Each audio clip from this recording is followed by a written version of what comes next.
문학책 첫 번째부터 해볼게요. 8페이지. 우리 전에는 자이스토리 이제 했었고, 이 빠자기하면 이제 구조가 조금 다를 거예요. 그래서 보통 문학이 시부터 시작하는데, 요 교재 이제 소설부터 시작해요. 그래서 오늘은 소설의 전반적인 이론 먼저 할게요.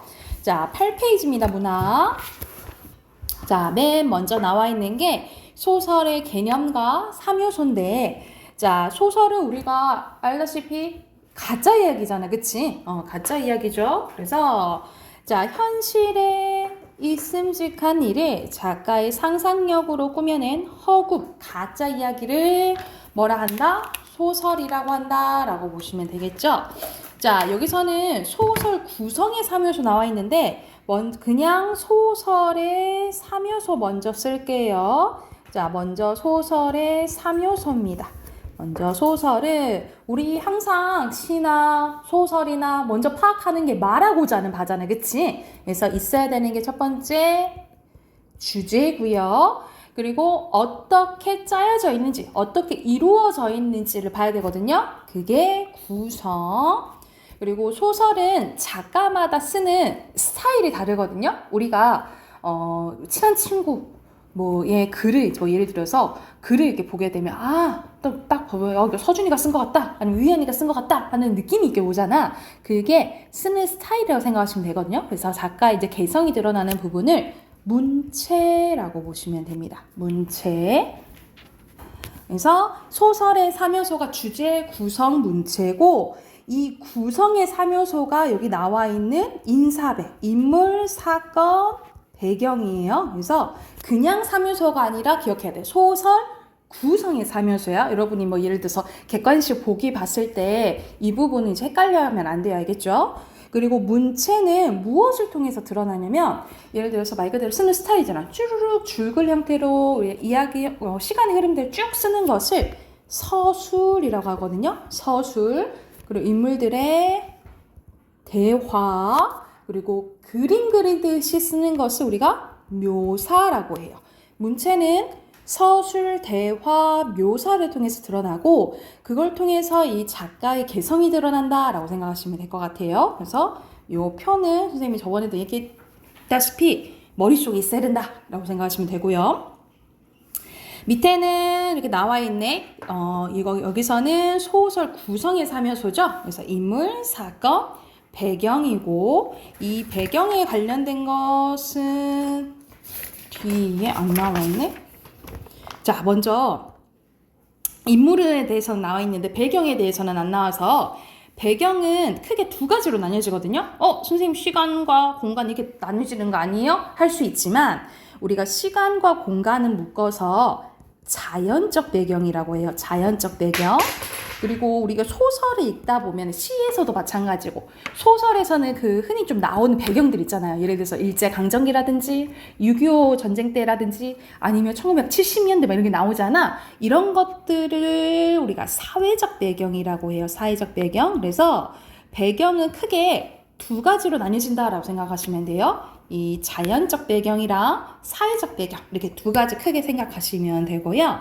밑에는 인물의 유형에 대해서 나와 있네. 그래서 여기 표로 정리되어 있는데, 자, 첫 번째, 중요도에 따라서 사건을 이끌어가는 주인공이나 그의 버금가는 인물을 말 그대로 중심인물이라고 하고요. 저 사건의 진행을 도와주는 부수적인 인물을 주변인물을 합니다. 그래서 영화로 치면 주연, 조연 이렇게 생각하면 되겠죠. 그죠? 그리고 역할에 따라서 사건과 행동의 주체가 되면 주동적, 그리고 이 주동적 인물에 맞서서 갈등하면 반동적이라고 보시면 돼요. 그래서 주동적이 선역이라면 반동이 악역 이렇게 될 수도 있겠지. 또 반대가 될 수도 있겠고. 그래서 이렇게 거의 반대되는 인물이라고 생각하시면 되고요. 중요한 게 요 두 가지예요. 자, 성격 변화 유무에 따라서, 자, 한번 성격이 이건부터 해야겠다. 한번 성격이 정해지면 잘 안 변하는 인물을 평면적 인물이라고 해요. 예를 들어 우리 흥부 놀부 좀 생각해봐.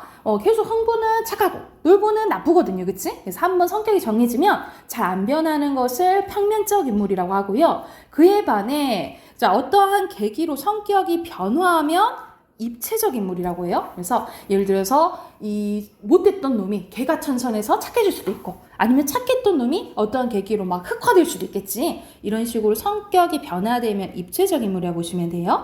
그리고 어떤 사회 계층이나 집단, 세대를 대표한다. 우리 효녀 하면은 심청이가 떠올려지잖아. 그래서 어떤 계층이 떠올려지면 전형적 인물이라고 하고 그와 반대되게 어떤 말 그대로 각각의 특성들이 톡톡톡 튄다. 그러면 개성적 인물이라고 생각하시면 돼요. 근데 여기서 알아둬야 될 게 전형적이나 평면적 동그라 해놓을까요?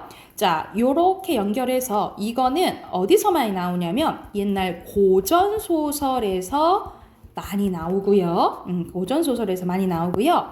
반대로 뭐 개성적 인물이랑 입체적 인물은 현대소설에서 많이 나온다라고 보시면 돼요. 근데 더 이제 중점적으로 알아야 되는 게 고전소설 인물의 특징이에요. 고전소설의 인물들은 엄청 다 그런 건 아니지만 대체적으로 전형적이고 평면적이다라고 기억을 해두시면 돼요. 이해됐을까요? 그래서 밑에도 나와 있죠. 고전소설의 경우 전형적 인물이나 평면적 인물이 등장하는 경우가 많지만 현대소설에서는 개성적이고 입체적인 인물이 등장하는 경우가 많다고요. 이해됐죠? 자, 오른쪽으로 가볼까요? 오른쪽으로 가볼게요. 자, 소설의 구성 단계입니다. 우리 이제 알고 있잖아. 5단계인 거. 발단, 전개, 위기, 절정, 결말이지. 이거는 뭘 나타낸 거야? 소설에서 없어서는 안 돼. 갈등의 정도를 나타낸 거예요. 그래서 이 갈등의 정도를 이렇게 표로 나타낸 거다라고 생각하시면 되고, 먼저 발단은 인물과 배경을 소개하죠. 그리고 어떤 사건이 일어날 것 같은 이 사건의 실마리를 제시해 준다라고 보시면 돼요. 그리고 전개에서는 사건이 시작되면서 뭐도 시작? 갈등도 시작이 된 거예요. 갈등도. 그리고 다 그런 건 아니지만 여기서 이어질 사건이나 결말을 암시하는 복선이 제시되기도 해요. 이건 필수는 아니고 만약 복선이 나온다 하면 보통 전개에서 나온다라고 생각하시면 되고요. 위기는 갈등이 심화되고 사건 전환의 계기. 절정은 뭐의 최고조? 갈등의 최고조예요. 그래서 어떤 사건이 이렇게 해결될 것 같다라는 사건 해결의 실마리도 이때 나온다라고 보시면 됩니다. 그리고 결말은 갈등이 해소되고 사건이 마무리가 되고 그리고 추가적으로 써놓자 주제가 제시되고요. 그리고 주인공의 운명이 결정이 됩니다. 이게 마지막 결말 부분이라고 보시면 돼요. 됐을까요? 그래서 각각 발단, 전개, 위기, 절정, 결말에 대한 설명 기억을 해두시면 특성 기억해 두시면 되고요. 밑에는 소설의 구성 유형입니다. 우리가 시간의 흐름에 따라 진행되면 알죠? 순행적 구성이죠. 같은 말로 뭐라고 해? 같은 말도 알아놔야 되지. 평면적 구성이라고 하고 보통 과거를 회상하면 역순행적 구성이죠. 또는 역행적. 같은 말로 뭐 입체적 구성이에요. 평면이 아니라 생각하면 되겠지. 입체적 구성. 그리고 하나의 이야기 속에 또 다른 이야기가 있는 것을 액자식 구성이라고 하거든요. 그래서 예를 들어서 서준이랑 선생님이 막 이야기하고 있었어. 근데 내가 서준아 그 옛날 그 얘기 아니? 어떤 얘기요? 어떤 얘기냐 말이야. 그 옛날에 하면서 그 옛날 이야기로 가는 것을 액자식 구성이라고 해요. 그래서 겉의 이야기를 외화 그리고 한자로 하면 내 안의 이야기를 내화라고 하는데 이 외화와 내화의 각각 이야기의 서술자랑 시점이 거의 다를 경우가 많다라고 보시면 돼요. 그러니까 예를 들어서 외화는 전체 작가 시점인데 내화는 1인칭 주인공 시점일 수도 있고 이런 식으로 이 겉의 이야기랑 안에 있는 이야기가 서술자랑 시점이 다를 경우가 많다 이렇게 생각하시면 될 것 같아요. 이해됐을까요? 그래서 구성이 크게 순행적, 역행적, 같은 말 역순행적도 맞아. 액자식 구성 이렇게 생각하시면 됩니다. 이해가 됐을까요? 그러면 양쪽에 네 문제 있죠, 밑에 문제 풀고, 뒤로 넘어가 볼게요. 바로 네 문제 한번 풀어봅시다.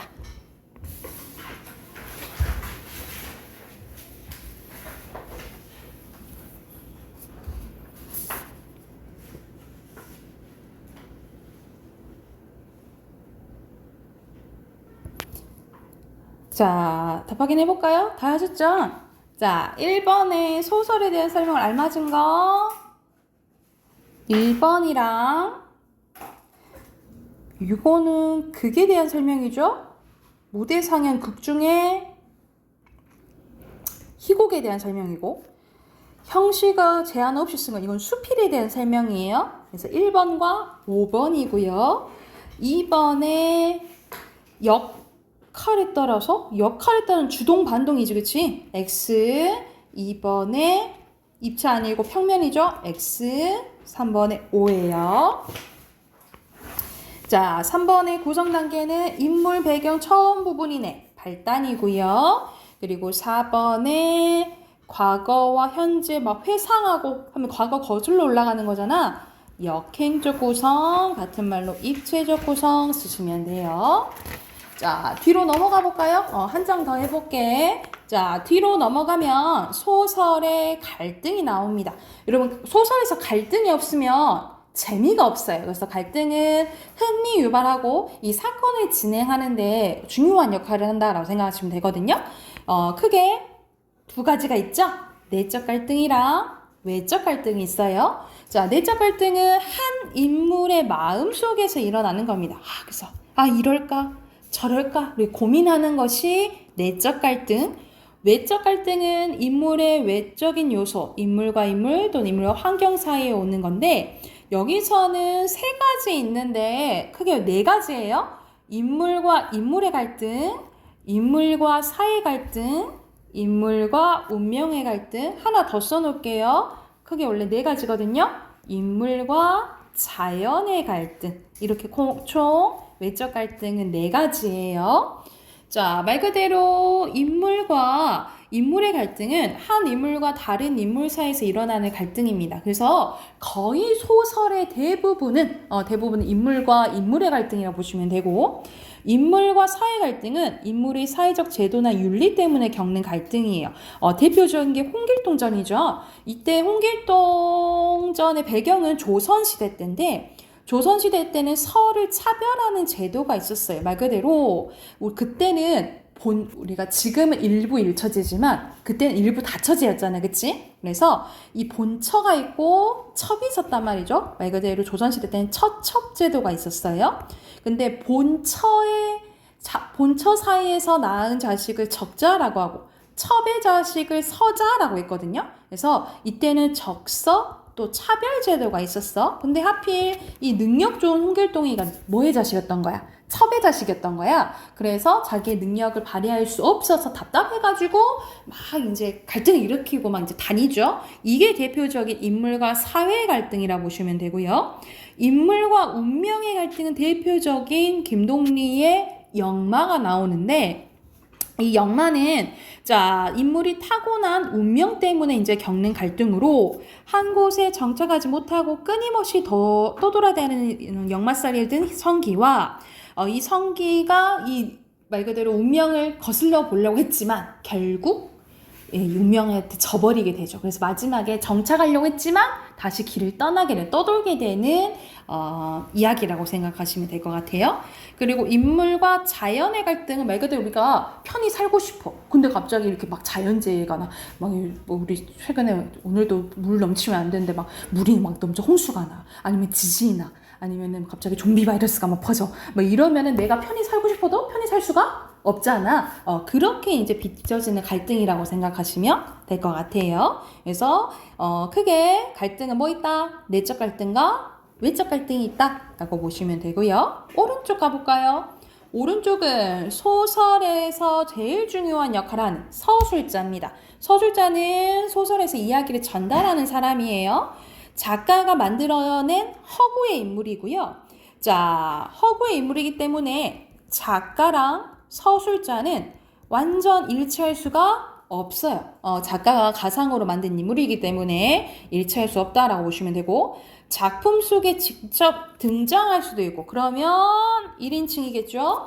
작품 밖에 위치할 수 있어요. 그러면 3인칭이 되는 거예요. 그래서 이렇게 서술자의 위치에 따라서 뭐가 달라진다? 시점이 달라진다 라고 보시면 됩니다. 그리고 여러분이 알다시피 시점은 총 4가지가 있죠.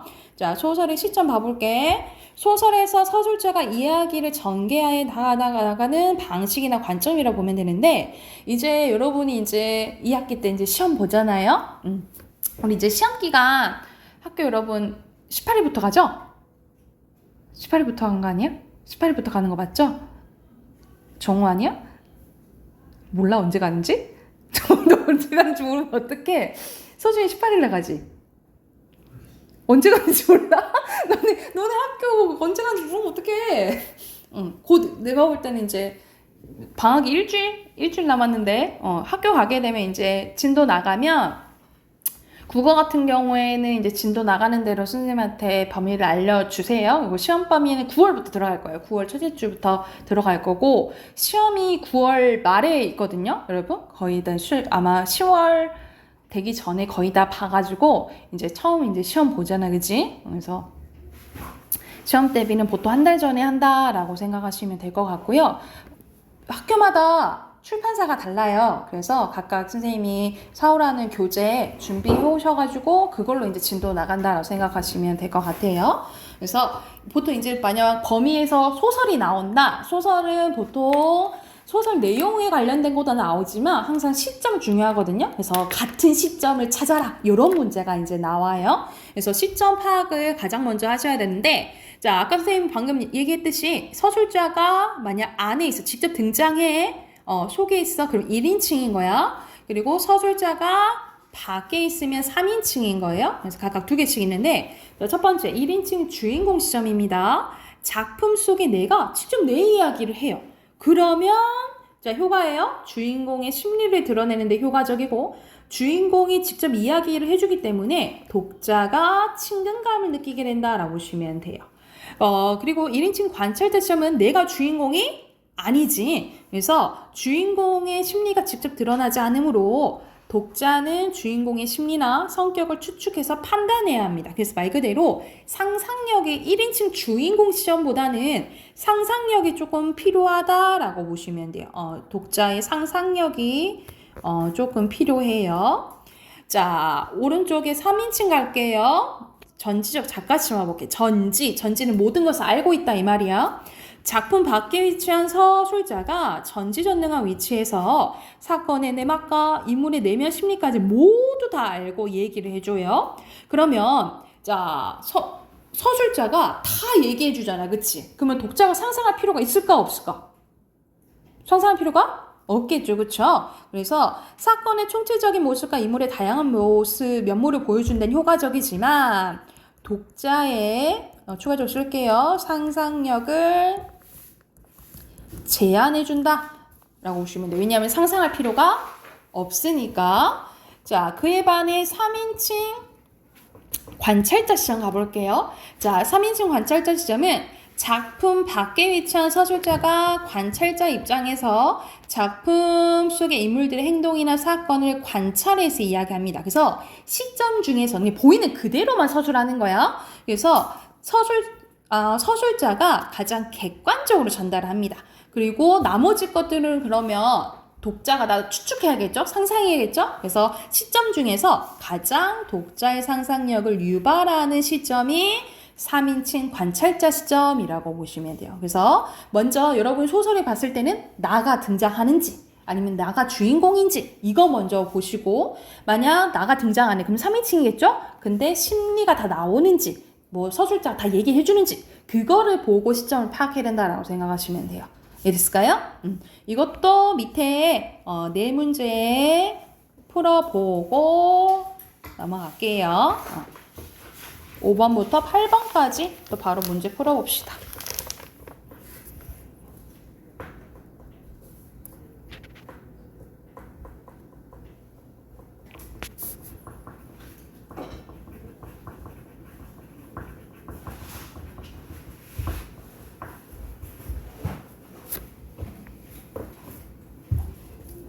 정호 다 했나요? 다 풀었어요? 덜 풀었어? 다 풀었어? 5번에 자, 소설의 갈등에 대한 설명으로 알맞지? 아는 거예요. 몇 번? 여기서는 서술자가 누구냐에 따라서 갈등의 모습이 달라지나? 세부 내용이 좀 달라질 수 있는 갈등이 달라지는 않겠죠? 5번이에요. 그리고 홍길동은 대표적인 인물과 사회 갈등이라 했죠. 뭐 사회에 더 구체적으로 쓰면 외적 갈등까지 쓰시면 되겠죠. 그리고 7번의 소설의 시점에 대해서 알맞지 않은 것은 관찰자는 간접이죠. 3번이에요. 그리고 8번에 나 나오지 그치? 그러면 대표적인 1인칭 그리고 뭐 다른 사람 안 나오잖아. 1인칭 주인공 시점 쓰시면 됩니다. 이런 식으로 어떤 이 소설의 일부분이 나왔을 때 보고 시점 찾을 줄 아셔야 돼요. 아셨죠? 오케이. 문학은 여기까지 하고 내일 요 세 작품 들어갈게요. 희문학 꺼내봅시다. 희문학 10페이지예요. 선생님이 이거는 하나씩 아니면 두 개씩 뭐 이렇게 풀 거거든요. 근데 오늘은 우선은 맛보기로 하나만 풀어봅시다. 13페이지까지 먼저 풀고 같이 한번 봐볼게요. 13페이지까지 한번 풀어보세요.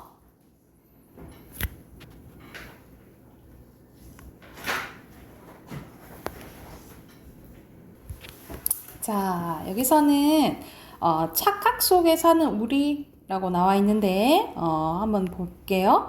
자, 인간은 자유로운 존재라고 생각하지만 실제로는 생각만큼 자유롭지 못하대. 사회가 인간의 마음에 영향을 주고 그 영향에 따라 틀이 형성된 인간의 마음이 행동에 영향을 주기 때문입니다. 그래서 말 그대로 결과적으로 사회에 이제 영향을 받는다라고 보면 되겠죠.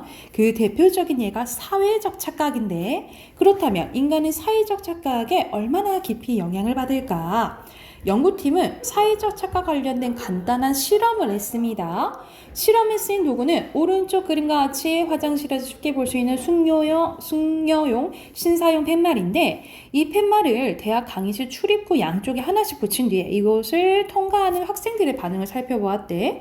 화장실과는 아무런 상관이 없으며 붙여졌다 해도 아무런 의미가 없는 이 팻말에 학생들은 어떤 반응을 보였을까? 놀랍게도 결과가 자, 여학생들은 숙녀용 팻말이 붙은 문을 통해서 그리고 남학생들은 신사용 팻말이 붙은 문을 통해서 건물에 들어왔대. 이게 시험 결과다 이 말이야. 심지어 어떤 남학생은 팻말이 붙은 문을 보고 잠시 멈칫하더니 신사용 팻말이 붙어있는 것을 확인하고 그쪽에 손잡이를 잡아 문을 열기도 했대. 무의식적으로 신사용 팻말이 붙어있는 문의 손잡이를 잡은 여학생의 경우 그 사실을 알아차리고 나서 반대쪽에 있는 숙녀용 문을 들어가는 모습도 확인할 수 있었다 이 말이야. 학생들은 이 문에 붙어있는 팻말이 사실상 아무런 의미도 없고 또 문에 붙어있는 팻말과는 상관없이 어느 쪽 문을 열어도 건물 안으로 들어갈 수 있다는 사실을 모르지 않았을 것이다. 하지만 팻말을 인식하는 순간 학생들은 자신도 모르게 팻말이 지시하는 대로 저절로 몸이 움직였다. 팻말이 붙어 있을 필요가 없는 곳에 붙어 있다는 사실 자체의 의아함을 느끼기보다는 이때까지 교육과 생활을 통해 만들어진 고정관념이 반사적으로 작용해서 문을 여는 행동에 영향을 준 거예요. 그러니까 말 그대로 이렇게 사회의 영향을 받아서 행동에까지 영향을 미친 거지, 그치?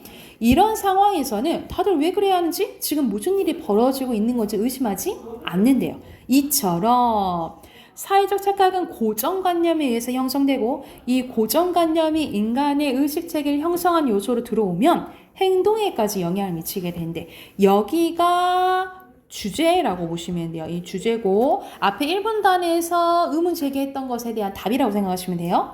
어떤 사물이나 사건에 대해 항상 의심하거나 새로운 각도에서 바라보는 것은 인간이 받아들이는 데 대한 정보의 양을 생각할 때 불합리하다는 거야. 그래서 뇌는 받아들이는 많은 정보를 기존에 가지고 있는 무엇을 통해서? 이 선입관이나 확신을 통해서 재빨리 막 무의식적으로 해결해 버린다는 거지. 대학생들이 팻말을 보고 반사적으로 자신의 성별에 해당되는 문을 연 것은 뇌가 이미 확립되고 있는 남녀의 고정관념을 통해서 이 팻말의 정보를 처리했기 때문이라는 거예요. 그래서 우리는 항상 이렇게 얘기하거든요. 우리는 인지적 구두쇠라고 해가지고 머리를 많이 안 쓰려고 한다라는 약간의 내용과 조금 포함되어 있는 거라고 생각하시면 될 것 같아요. 자, 1번 가볼게. 1번은 우리가 읽은 거 정리한 거잖아요. 그쵸? 알맞지 않은 것은? 자, 4번이죠. 이거는 우리가 봤겠지. 고정관념이 행동에 영향을 끼친 거지. 그치? 1번에 4번이고요. 자, 2번에 가볼게. 2번에 학생의 말에 대해 보일 반응으로 적절한 거네. 여기서는 인물은 가난한 것 같아요. 낡은 옷을 입었으니까요. 그러니까 말 그대로 부유한 것 같고 새 옷을 입었으니까요. 그러니까 이런 옷 가지고 판단한 거잖아요. 그쵸? 관련된 거 3번이라고 볼 수 있겠죠. 그죠? 자, 뒤로 넘기면 여기는 해당하는 거 있는 거 간단한 거네요. 순서대로 세 번째 거, 네 번째 거, 첫 번째 거, 두 번째 거, 마지막 거. 자, 왼쪽에 숙녀용, 오른쪽에 신사용, 마지막에 고정관념이고요. 자, 13쪽 어휘 봐볼게. 여기서는 친절하게 초성 힌트 나와 있다. 그치? 1번에 확립, 2번에 의아하다, 3번에 고정관념, 4번에 무의식적, 5번에 선입관, 6번에 착각, 7번에 불합리, 8번에 반사적이. 됐을까요? 자, 우리 마지막 문법 해볼까요?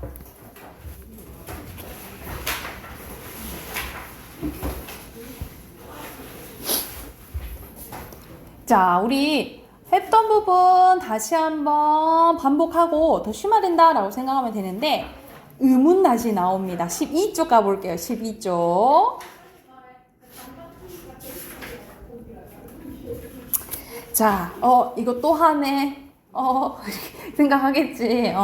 자, 우리 첫 번째 항상 문법에서 시작하는 부분이 의문이거든요. 의문? 이게 가장 기본이고 사실 1학년 때 이걸 배워야 되는데 1학년 때 이걸 배워야 되는데 이게 여러분 이제 3학년 때 나와요. 3학년 때 부분이 나와서 아마 이거를 계속 반복을 해줘야지 이게 가장 기본이거든요. 기본이어서 이게 외우는 게 좀 있어도 우리 이거 다 표 외웠었잖아. 그치? 기억나지? 근데 다시 한번 의연이 기억나지? 까먹었어? 기억나죠? 그래서 다시 한번 반복하고 이게 완전히 숙지가 돼 있어야 돼요. 자, 먼저 오른쪽에 보면 개념 되어 있는 부분 먼저 봐볼게. 의문입니다. 자, 여러분 의문은 말의 뜻을 구별해주는 소리의 가장 작은 단위예요. 다시 뭘 구별해주는? 말의 뜻을 구별해주는 소리의 가장 작은 단위를 의문이라고 보시면 됩니다. 그래서 대표적으로 봐봐. 강과 공 하면 이건 무슨 차이예요? 아랑 오 차이죠. 그쵸? 물과 풀, 미음과 피읍 차이죠. 그쵸? 이런 식으로 요 하나 가지고 뜻이 구별이 되는 거야. 그래서 여기서 나오는 모음, 여기서 나오는 자음이 대표적인 의문입니다. 그래서 여기서 나오죠. 의문의 종류에는 크게 모음, 자음, 소리의 길이 이렇게 세 가지가 있는데 여러분 모음과 자음 이렇게 묶어볼까요? 모음과 자음은 이런 식으로 나눌 수가 있잖아요. 그치? 그래서 무슨 의문이라고 하냐면 분절의문이라고 해요. 자음과 모음은 분절의문이라고 하고요. 자, 우리가 소리의 길이는 눈에 보이지 않지? 그치? 이거는 비분절음운이라고 보시면 돼요. 자음과 모음은 분절음운, 소리의 길이는 비분절음운 이렇게 생각하시면 될 것 같아요. 이해됐을까요? 자, 먼저 여기서는 자세히는 안 나와 있어서 선생님이 소리의 길이에 대해서 먼저 보여줄게. 여기 별표 쳐놓자. 자, 소리의 길이는 이거는 이제 교과 내용에 따라서 학교 선생님들이 더 추가적으로 가르쳐 줄 수도 있고 아니면은 간단하게 하고 넘어갈 수도 있거든요. 근데 대표적으로 선생님이 단어를 좀 알려주면 여기서 첫 번째 나오는 눈 있죠. 이 눈자는 눈목자, 우리 사람 눈을 얘기하고 이거는 내리는 눈이에요. 그래서 여기서 점점 표시 보이죠? 이렇게 점점 표시하는 게 길게 발음하는 거야. 그래서 뭘 길게 발음하는 거예요? 내리는 눈을 길게 발음한다라고 보시면 돼요. 그래서 여기서는 여러분 기억해야 돼. 내리는 눈을 길게 발음하고 자, 선생님이 길게 발음하는 장음만 길게 발음하는 것만 알려줄게. 자, 밤은 깜깜한 밤 있고 먹는 밤 있잖아요. 그쵸? 길게 발음하는 것만 알려주는 거야. 먹는 밤이 길게 발음해요. 먹는 밤. 그리고 예를 들어서 벌 하면은 우리 벌서다 있고 곤충벌 있잖아요. 그치? 윙 곤충벌을 길게 발음하고요. 그리고 병은 우리가 담는 병 있고 유리병 있고 아픈 병 있잖아요. 그쵸? 아픈 병을 길게 발음해. 아픈 병. 그리고 굴은 우리가 먹는 굴이 있고 동굴 있잖아요. 그쵸? 동굴을 길게 발음해. 동굴. 그리고 사람 발이 있고 우리 중국집에 이렇게 문 가리개 있지. 그 가리개 발 있잖아. 가리개 발을 길게 발음한다 라고 생각하시면 되고요. 또 뭐 있지? 또 뭐 있을까? 하나 더 선생님 방금 생각을 했는데 배는 크게 4가지가 있거든요. 여러분. 배는 먹는 배도 있고 타는 배도 있고 사람 배 있고 이러잖아. 이건 다 짧게 발음하고 우리 숫자 2배, 3배 할 때 있죠. 그래서 이 배수할 때 2배, 2배, 3배 할 때 배를 길게 발음한다라고 보시면 돼요. 이게 다른 것도 좀 있긴 한데 이게 대체적으로 나오는 단어들이라고 생각하시면 돼요. 이해됐죠? 다시 내리는 눈, 먹는 밤, 곤충벌, 아픈 병, 동굴, 가리개발, 2배, 3배 할 때 배. 이걸 길게 발음한다라고 생각하시면 돼요. 나 적으셨을까요? 그래서 대체적으로 이런 단어 좀 알아두시고 자, 오늘은 간단하게 모음하겠습니다. 자, 우리 모음 먼저 개념 봐볼게요. 모음. 자, 모음은 소리를 낼 때 공기 흐름이 입안 발음 기관의 장애를 받아요, 안 받아요? 장애를 받지 않고 나는 소리예요. 장애를 받지 않아요. 그래서 발음할 때 아무런 방해가 없는 거라고 생각하시면 돼요. 그래서 모음은 방해를 받지 않고 모음은 여러분 울림 소리고요. 우리가 목을 잡고 말을 하면 계속 목이 울리거든요. 그건 모음 때문에 그래요. 하면 다 울리거든요. 그래서 모음은 다 울림 소리고 총 몇 개냐면 21개입니다. 총 21개예요. 근데 이게 크게 10개, 11개로 나뉘어지죠. 자, 이 10개가 단모음이고 이 11개가 이중모음인데 선생님이랑 같이 외운 거는 선생님이 단모음 10개만 외우면 된다 했잖아요. 그치? 이 단모음만 10개만 외울 거예요. 자, 밑에 보면은 분류 나와 있죠. 단모음과 맨 밑에 보면 뭐 있어? 이중모음 있지. 그치? 자, 먼저 단모음과 이중모음 나누는 기준은 뭐냐면 자, 발음할 때 혀의 위치나 입술 모양이에요. 여기 기준 알아놔야 돼. 혀의 위치나 입술 모양이 안 변하면 단모음, 변하면 이중모음이에요. 우리가 발음할 때 발음할 때 그냥 야, 그치? 그래서 야 해볼게. 야 변하지, 그치? 그래서 야가 대표적인 이중모음, 아는 단모음 이렇게 생각하시면 돼요. 그래서 단모음 10개, 이중모음 11인데요. 자, 단모음 10개만 외우면 된다 했지, 그치? 요 표는 무조건 외우셔야 되겠죠. 무조건 외워야겠지. 자, 첫 번째, 근데 나누는 기준이 3가지가 있어요. 첫 번째는 혀의 앞, 뒤인데 같은 말로 써놓을까? 혀의 최고점 위치예요. 우리 발음할 때 혀가 위아래로도 움직일 거 아니에요. 그쵸? 근데 혀의 가장 높은 부분이 앞에 있냐 뒤에 있냐에 따라 나뉘어져요. 그래서 혀의 앞뒤 또는 혀의 최고점 위치에 따라서 전설모음, 후설모음으로 나뉘어집니다. 그래서 전설모음에는 이에에, 위외가 있는 거고 후설모음에는 으어아, 우오가 있는 거예요. 그래서 전설모음엔 이에에, 위외, 후설모음에는 으어아, 우오가 있다라고 보시면 되고요. 자, 두 번째 입술 모양입니다. 입술 모양에 따라서 자, 선생님이 우 하면은 입술 동그라미잖아. 그치? 동그라미가 되면 원순인 거예요. 근데 동그라미 아니고 평평하다, 평순인 거야. 그래서 평순 모음에는 이에에, 으어아가 있는 거고 원순 모음에는 뭐가 있는 거예요? 위외, 우오가 있다라고 보시면 돼요. 위외, 우오.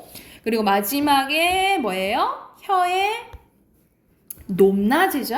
혀의 높낮이에 따라 고모음, 중모음, 저모음인 거예요. 그래서 고모음에는 뭐가 있는 거예요? 이위, 으우. 중모음에는 에, 웨, 어, 오. 저모음에는 에, 아가 있다라고 보시면 돼요. 그래서 순서대로 이에에, 위외, 으어아, 우오. 선생님 어떻게 외우라 했지? 이에에, 위외, 으어아, 우오 이렇게 외우라 했죠. 그쵸? 그래서 이에에, 위외, 전설모음, 으어아, 우오, 후설모음. 그쵸? 그리고 평수는 뭐 하면 돼? 이에에, 으어아. 원수는 위외, 우오. 그쵸? 그리고 고모음이 이위, 으우. 그리고 정모음이 에외, 어, 오. 저모음이 에, 아지. 근데 유념해야 될 게 이렇게 여기 표시. 선생님이 여러분이 들었을 때, 선생님도 들었을 때도 어리 애자랑 아이 애자는 잘 구별이 안 가요. 그치? 왜? 공통점이 뭐야? 얘네 둘 다 전설 모음이고 얘네 둘 다 평수 모음이지. 그치? 근데 다른 건 뭐야? 혀의 높이만 다르죠. 그쵸? 그래서 이에에야.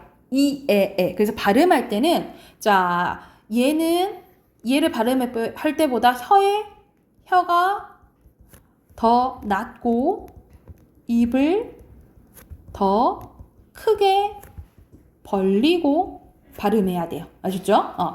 아이의 자는 어이의 자보다 혀가 더 낮아야 되고 입을 더 크게 벌리고 발음해야 된다라고 보시면 돼요. 이해됐을까요? 다시 한번 밑에 정리된 거 잘 봐볼게. 다시 입술 모양에 따라 평순, 원순, 혀의 높낮이에 따라서 고, 중, 저, 그리고 혀의 앞뒤 같은 말로 혀의 최고점 위치라 했어요. 전설, 후설 이렇게 나뉘어진다라고 보시면 돼요. 그리고 나머지가 이중모음이에요. 혀의 위치나 입술 모양이 달라지는 모음이에요. 11개로 대표적으로 야예, 여예, 와외, 요워, 외, 유의인데 이거는 여러분 그렇게 생각하면 되겠죠. 단모음이 아니면 우리 단모음 외웠잖아. 단모음 아니면 다 뭐라 생각하면 돼? 이중모음이라 생각하면 돼. 이해됐을까요? 자, 이거 참고하면서 우리 옆에 있는 문제 쭉 풀어볼게요. 13페이지부터 뒤에 보면 또 모음 관련된 문제 쭉 있거든요. 15쪽까지 문제 풀고 답 확인해 볼게요. 아셨죠?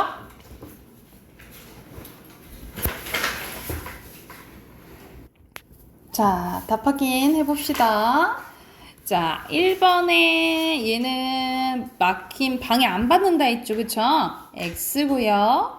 2번에 혀의 위치나 입술 모양에 따라 분류하죠. 단모음, 이중모음.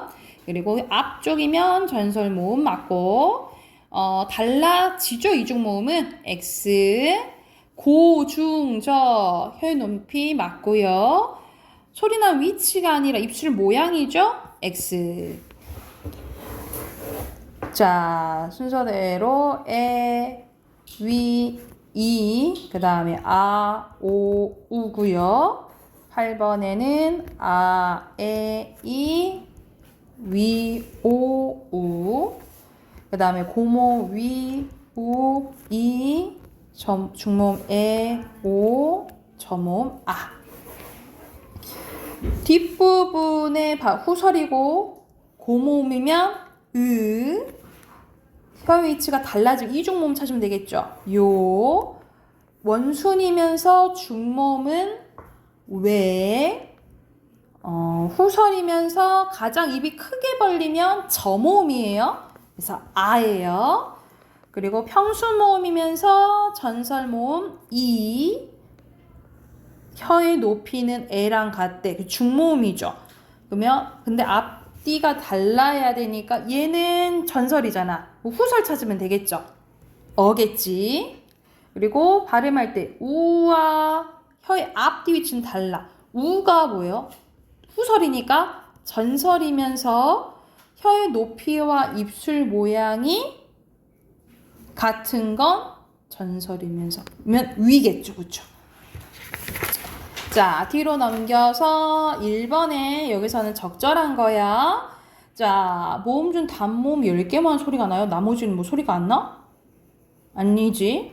그리고 방해받지 않죠. 2번이네. 그리고 2번에 여기서 알맞지 않은 것은 자, 이거는 입술 모양이 달라진다는 것은 단모음이 이중모음 된다 소리거든요. 그러면은 여 여기서는 우와 된 거죠. 그쵸? 이거는 모이요. 모와 이거는 그대로 단모음이잖아. 아닌 거 5번이네요. 그리고 3번에 평순이냐 원순이냐네. 아, 딱 보이네. 이것만 평순이죠? 3번에 4번. 그리고 4번에 발음할 때 혀의 높낮이가 같은 것끼리 써야겠네. 이에, 위에, 으아, 우어 이런 식으로 그리고 문제 푸시면 돼요. 그래서 혀의 높낮이 이렇게만 보면 되겠죠. 그쵸? 똑같이 저몸이네. 1번이네요. 그죠? 그리고 여기도 표 보면서 하면 되겠지. 전설이면서 고몸인 거. 이 아니면 위잖아. 그쵸? 4번이고요. 6번의 혀의 위치가 다른 것은 아니고 이, 우, 오 이것만 전설이네. 그치? 그리고 7번에 설명이 잘못된 거. 후설이면서 둥글게 응? 이거 완전 평순인데 둥글게? 아니지. 뭐야? 다 바로 1번이네. 됐나요? 그리고 차이죠. 잠깐만. 아니까 이건 높이가 다른 거지. 그치? 그죠? 그리고 이건 중모음이고 얘는 저모음이잖아. 그지? 4번이네. 맞죠? 그리고 9번 가볼게요. 자, 이것도 만족하는 거 조금 또 다 봐야 돼. 혀의 위치나 입술 모양이 변하지 않아요. 그럼 단모음인 거야. 그지? 그리고 혀의 최고점 위치가 높을 때 그러면 고모음인 거예요. 그리고 입을 둥글게 해서 발음해야 되는 거. 그러면은 원순이네. 그치? 그러면은 뭐 아니면 뭐예요? 위랑 우 아니에요. 그쵸? 1번이네요. 그리고 해당하는 모음의 종류는 위지. 그치? 위외, 이에, 위외. 이에, 위외. 중모음 아니고. 위외니까. 평순 아니고, 호솔도 아니고, 이중도 아니고, 고모음이죠. 됐을까요? 그 다음에 진도 나가기에는 조금 애매해서 우리 단모음표 있잖아요. 시험 봅시다. 바로 시험 보고 통과하면 선생님 바로 보내줄게. 알겠죠?